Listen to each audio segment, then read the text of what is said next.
Il est toujours difficile de commencer un nouveau chapitre. Je ne sais jamais quoi dire pour le commencer.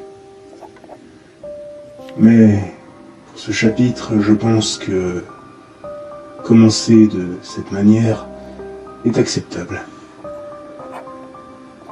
À la base, vu que lors de l'hémophobie nous avons fait un tour du côté des vampires, je pensais parler de la lycanophobie ou de la lycanthropophobie, qui sont respectivement les peurs des loups et des loups-garous.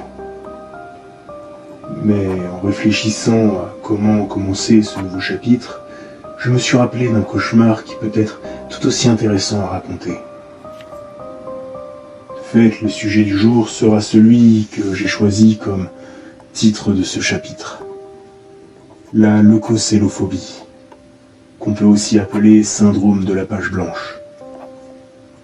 On pourrait dire qu'avec tout ce que j'ai vu et vécu depuis que je suis ici, je ne risque pas de manquer d'inspiration.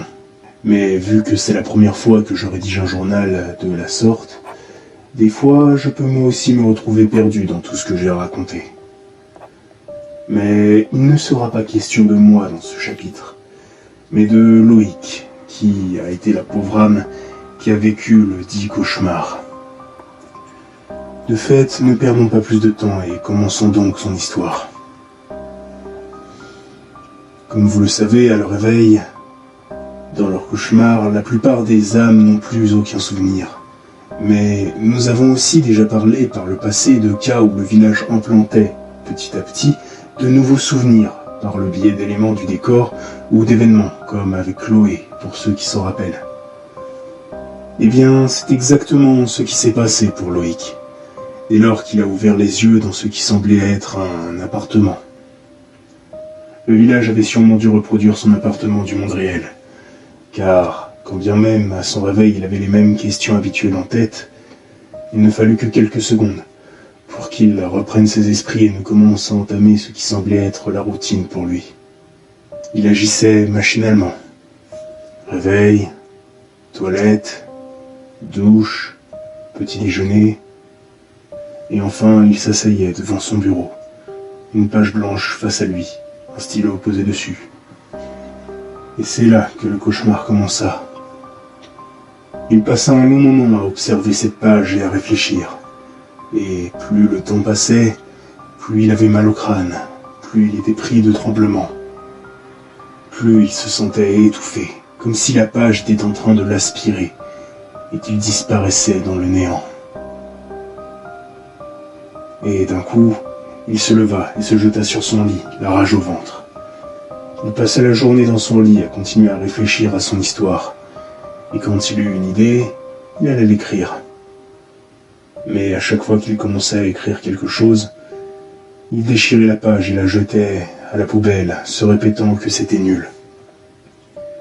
Et ça dura toute la journée comme ça, jusqu'à ce qu'il se couche le cœur lourd et les larmes aux yeux. Il devait aussi prendre des médicaments pour réussir à dormir. Sinon, il ne pouvait s'empêcher de se retourner le cerveau aussi toute la nuit. Et c'est ainsi qu'un cercle vicieux s'installa. Chaque jour, c'était la même chose. Réveil, toilette, douche, petit-déj et le supplice, puis dodo. Et on recommence, de jour en jour, encore et encore. Jusqu'à ce qu'à un moment, le téléphone de Loïc se mit à vibrer, annonçant un appel, et qu'une autre forme de panique ne le submerge. Il hésitait à décrocher, mais bizarrement, il savait que ça ne servirait à rien. Alors il décrocha et... Allô? Ah, bah enfin, tu décroches. Qu'est-ce que tu faisais encore pour mettre autant de temps? En fait, tu sais quoi, je m'en fiche. Parlons plutôt de ton manuscrit. T'en es où? Tu l'as fini? Ça fait déjà un moment que je t'attends, là. Oui, je suis dessus. J'y travaille. Ah, bah super. Tu l'as bientôt fini? Plus ou moins. Tu l'as toujours pas commencé, hein? Falloir que tu te bouges un peu. Je Je peux pas t'accorder éternellement un délai supplémentaire. Mais j'essaye, je bloque. Oui, va falloir que tu te ressaisisses, mon grand. Sinon, je suis désolé, mais faudra que tu ailles te chercher un autre éditeur, en espérant qu'il soit aussi patient et compréhensif que moi. Donc, je te laisse jusqu'à la fin du mois pour terminer ton manuscrit. Si d'ici là, tu l'as pas terminé, je suis désolé, mais tu devras chercher ailleurs pour éditer ton bouquin. Le bip caractéristique de son appel résonnait dans son oreille, et Loïc éclata en sanglots. Il ne savait pas quoi faire pour arranger les choses. Ce n'était pas qu'il ne voulait pas, mais il n'arrivait tout simplement pas à continuer d'écrire. Chaque nouvelle idée lui semblait nulle, et il voulait que tout soit parfait. Car si tout n'était pas parfait, ce n'était pas la peine de sortir son livre. Il essaya tant bien que mal de reprendre courage et de se remettre au travail. Mais comme d'habitude, rien n'y faisait. Il n'avançait pas d'un pouce. Peu importe ses efforts, il n'arrivait à rien et se sentait de plus en plus mal. Et l'ultimatum qu'on lui avait laissé n'aidait pas vraiment à le calmer. Plus le temps passait et plus l'échéance se rapprochait, plus la panique, le mal-être, la dépression, le dégoût de lui-même prenaient de la place en Loïc. À tel point qu'à un moment, il ne pouvait même plus supporter la vue d'une page, sans qu'il ait envie de vomir. Et finalement, le jour fatidique arriva, et le coup de fil tant redouté avec. Mais il ne répondit pas, de toute la journée. Il savait ce qu'il attendait. Il n'avait toujours pas avancé, et s'il l'annonçait à son éditeur, il savait ce qu'il attendait.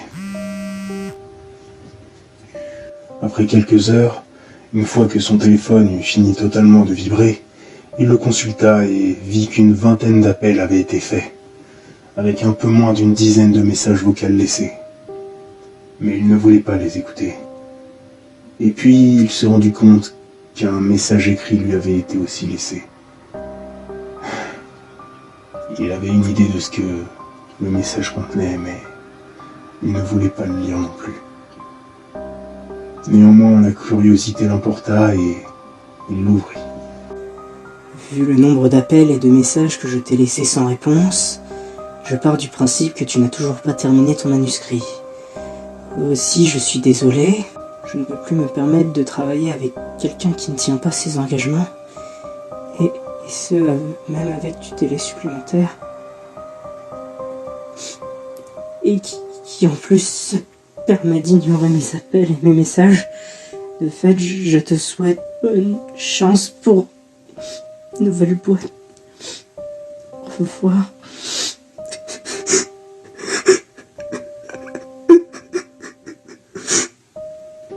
À ce moment, c'est comme si tout son être avait sombré au plus profond des ténèbres. Il en avait assez de ces cauchemars constants.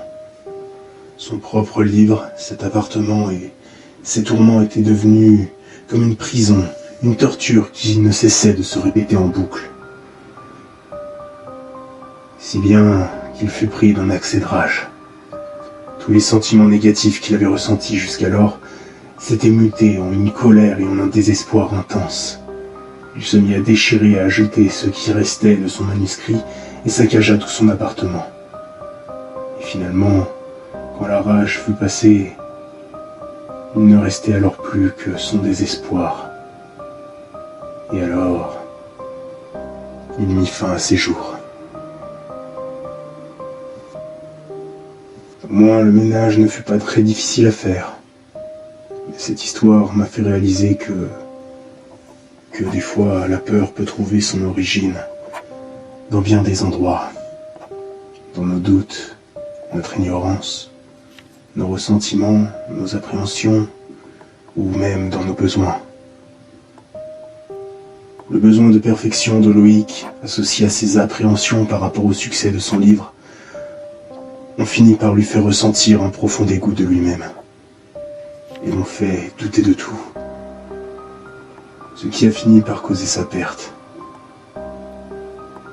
En ce qui me concerne, même si je peine des fois à trouver mes mots, je continue à écrire, encore et encore. Après tout, je ne cherche pas la perfection. Juste, peut-être, la rédemption. Même si je ne pense pas que finir ce journal ne me libère de cet endroit un jour. Mais bon, ça ne coûte rien de continuer.